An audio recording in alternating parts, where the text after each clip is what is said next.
Oye, y entonces, por ejemplo, a mí lo más frecuente es que viene el paciente, el diabético, el hipertenso, el cardiópata, bueno, el paciente renal, o en ocasiones son sanos, es 100% las personas que vienen de algunas comunidades. Y el síntoma más frecuente es que fíjese que ya a mi papá se le olvida apagar la llave del agua, o se le olvida las llaves frecuentemente, o ya está muy disvariante, ¿no? Que es lo más típico. Ahí, por ejemplo, como bien comentas, existen factores de riesgo, o algunos no tienen factores de riesgo, pero vamos envejeciendo. Entonces, ¿hasta qué punto o hasta qué grado pudiésemos decir, bueno, que el olvido del Señor es acorde a la edad, ¿no? O cómo pudiésemos discernir en qué momento es un deterioro o cuando justamente es un envejecimiento, como bien dices, que vamos perdiendo nuestras capacidades. Okay. Prácticamente ahí es cuando se utilizan, por ejemplo, algunas pruebitas de screening como el Mini-Mental o el MoCA, que es el test de Montreal.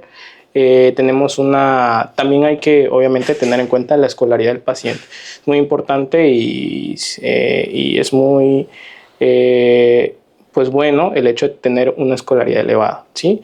Una escolaridad elevada pues nos confiere a todos en general un factor protector, el no dejar de aprender, el tener ganas de aprender, que a ese cerebrito le inculquemos nueva información. Eso pues prácticamente hace que nosotros tengamos como una protección. Hay algunos pequeños puntajes, por ejemplo el MoCA tiene que ser más de 25 puntos, ¿sí? También ahí tiene estadios, es decir, leve, moderado y severo. Sí, severo, exactamente. Así es. Entonces, cuando nosotros detectamos una disminución de eso, es cuando nuestro paciente está envejeciendo más que para la edad.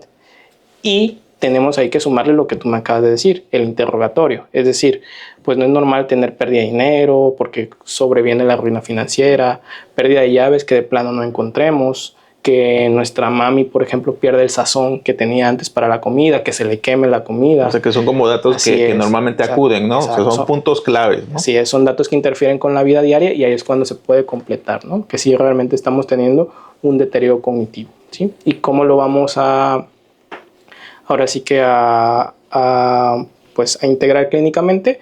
Pues justamente que tenga la repercusión en las actividades de la vida diaria y que tenga deterioro en más de un dominio. ¿Qué es un dominio? Lenguaje, abstracción, O sea, que ya no puede hablar bien. Así es. Que no pueda reconocer las cosas. Es correcto. Eso sería que tenga, por ejemplo, problemas de noxias, que es problemas para reconocimiento de cosas. Eso habla mucho, por ejemplo, del lóbulo parietal. Un ejemplo sería, por ejemplo, enfermedad de Alzheimer, que también pasa por un deterioro cognitivo leve. Inician siempre por ahí y terminan. Así Oye, es. por ejemplo, también es muy frecuente que vienen pacientes más jóvenes, 40, 50 años, que a mí me ha tocado, que es más frecuente. Doctor, yo vengo porque pues la verdad es que me tomé tus laboratorios. Y alguien me dijo, ve con el internista que él te va a ver todo.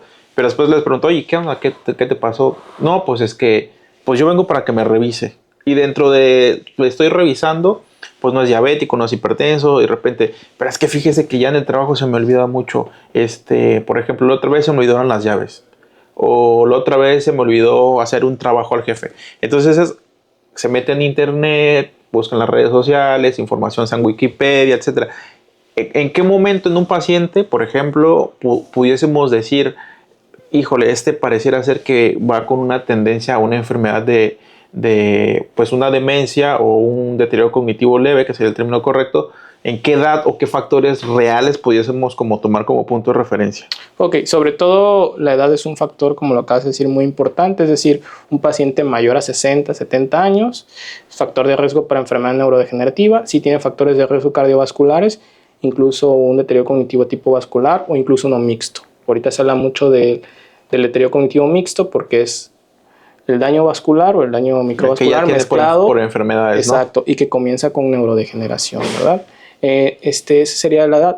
Si es un paciente joven como el que dices y que lee en internet, etcétera, también realmente hay una manera de abordar el deterioro cognitivo, que realmente es saber si es multidominio, un solo dominio, y si es amnésico o no amnésico. Que es una clasificación, no son 4 puntos básicamente, ¿no? Entonces, un ejemplo, si es un deterioro cognitivo amnésico, multidominio, 35 años, con depresión, con ansiedad, con estrés, con mal sueño, fácil, La depresión incluso puede crear una pseudodemencia o un pseudodeterioro cognitivo, que se corrige con medicación, realmente. O sea, para ahí sería tratar como la causa primaria, que sería el estrés y la ansiedad, básicamente, Así ¿no? es. O también las alteraciones metabólicas, porque recordando que pues, al tener 30, Los 40 diabéticos, años... hipertensos, bueno, ya cada vez hay pacientes más jóvenes de o diabetes. enfermedad tiroidea hipertensos. que tú ves mucho, o déficits vitamínicos, o incluso infecciones sí. por sífilis, que ahorita ha sido mucho más frecuente. O los pacientes con enfermedades con VIH, etcétera y demás, ¿no? Que tienen toxoplasmosis o lesiones cerebrales. Es correcto. Entonces, en un paciente joven sí es pensar en ese tipo de entidades, más que en algo neurodegenerativo, pensar en algo metabólico o infeccioso.